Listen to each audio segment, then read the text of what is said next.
and welcome to another video here on One Team Nature. Something a little bit different.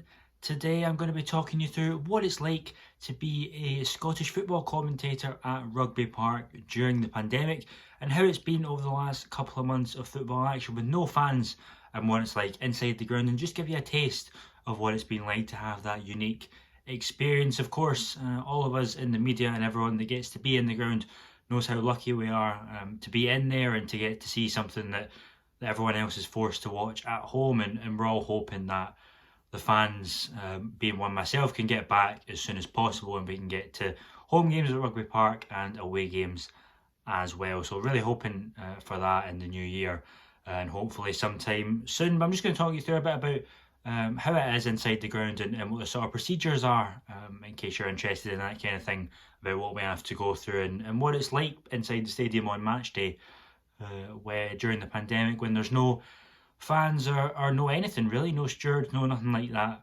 It's all very strange. So if you didn't know, I am a commentator for HBSA Radio, which is a station inside Crosshouse Hospital, which is fed to patients in the hospital and also online as well. We get good listener numbers online as well, and you can see us at hbsaradio.com/football, and you can tune in every home game for free, and myself and my co-commentators are there every game. So it starts off a couple of days before you apply for accreditation from the club. Normally in normal times that wasn't an issue, and it was done automatically for each home game.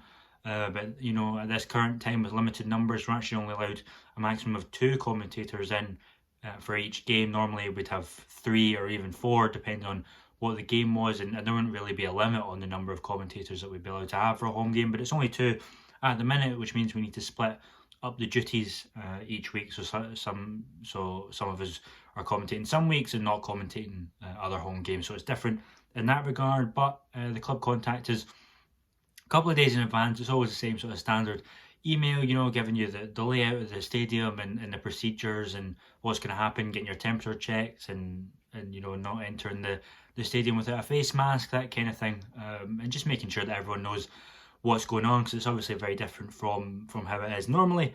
And you arrive at the stadium just about the same time, about an hour before kick-off. It really depends on how it is, how busy you're going to be. Over time you learn how to set up quickly, and it's not really a big issue. So about an hour before, we usually like to arrive and just familiarise ourselves with the teams and whatnot.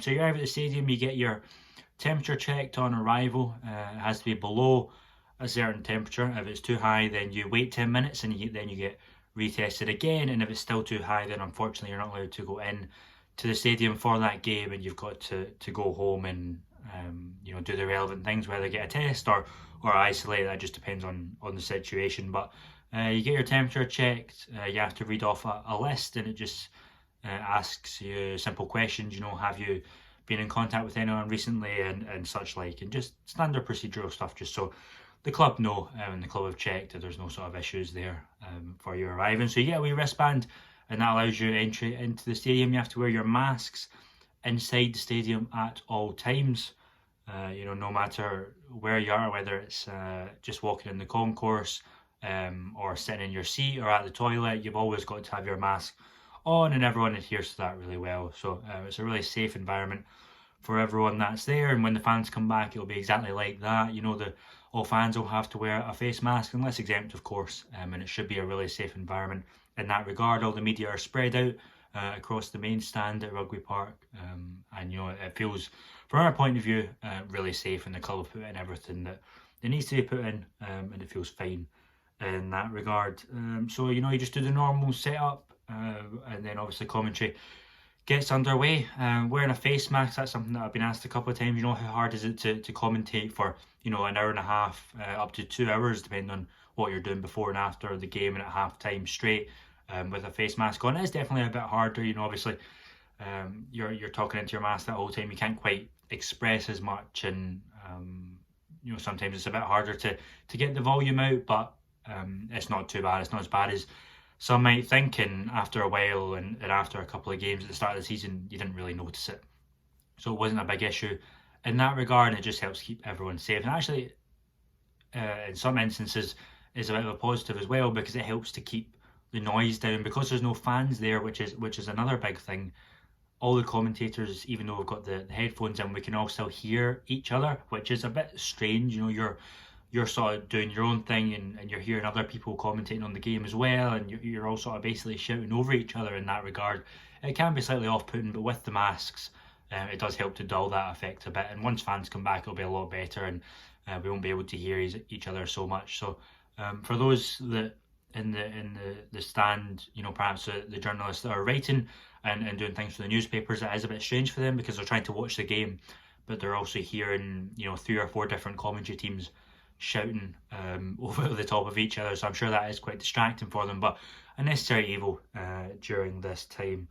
So that's how it is to be inside the stadium. How's the game affected by the lack of fans actually being in there? It doesn't seem like the players are actually affected that much. You know, obviously they're maybe more relaxed because the fans aren't there, and they're able to do things that normally they wouldn't do. But I've been seeing things in the English Premiership where they're used to big crowds and full stadiums, where they're saying that, you know, the tempo's not quite there, and sometimes the pace of the game drops for 20-30 minutes until it comes back up again because the fans aren't there to really boost the players. But in the Premiership, I don't think we really have that issue, because out with Rangers, Celtic, maybe likes of Aberdeen and Hibs, full stadiums aren't really a common feature of Scottish football, and so that the kind of, you know, decrease in fans and the lack of fans from that isn't as big an issue as it maybe is down in England and other countries around the world. So it hasn't been as big an issue, but, you know, I'm sure it certainly helps to have the fans in when,